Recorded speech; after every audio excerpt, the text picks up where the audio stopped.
Election commission கிட்ட இருந்து இப்படி ஒரு பதில் வரும்ன்னு யாருமே எதிர்பார்த்திருக்க மாட்டாங்க. எலக்ஷன் கமிஷன் கிட்ட ஏன் இன்னும் சில வீட்டோட நம்பர்லாம் நம்பர் 0ல இருக்குன்னு கேட்கும்போது, அங்கருந்து என்ன பதில் வந்தது தெரியுமா? இன்னும் பல முனிசிபாலிட்டீஸ் அப்ப கிராமங்கள்ல வந்து இன்னும் வீட்டுக்கான டோர் நம்பரே குடுக்காம இருக்காங்க.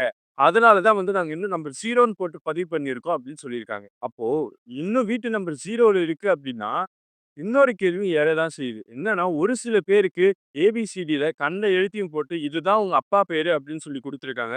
அப்படின்னா, இன்னும் அவங்க அப்பாக்கு பேர் வைக்கலையா? இல்ல அவங்களுக்கு அப்பாவோட பேர் தெரியலையா? அப்படின்ற ஒரு கேள்வி எழதான் செய்யுது. எலக்ஷன் கமிஷன் கிட்ட சிசிடிவி ஃபுட்டேஜ் கேட்டிருக்காங்க. சிசிடிவி ஃபுட்டேஜ் கேட்டதுக்கு என்ன சொன்னாங்கன்னா, இன்னொருவருடைய மனைவி, தாய்மார்கள், சிறுமியர்களுடைய ஃபோட்டோலாம் நாங்க உங்களுக்கு தரணுமான்னு கேட்டிருக்காங்க.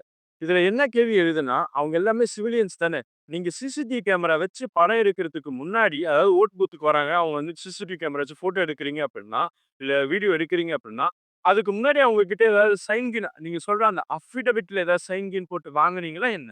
சொன்னது என்னமோ 2டே விஷயம் தான். ஆனா இங்க விடை தெரியாத பல கேள்விகள் இருக்கு. அதுக்காக நம்ம காலம் வரைக்கும் காத்துக்கிட்டு தான் இருக்கணும்.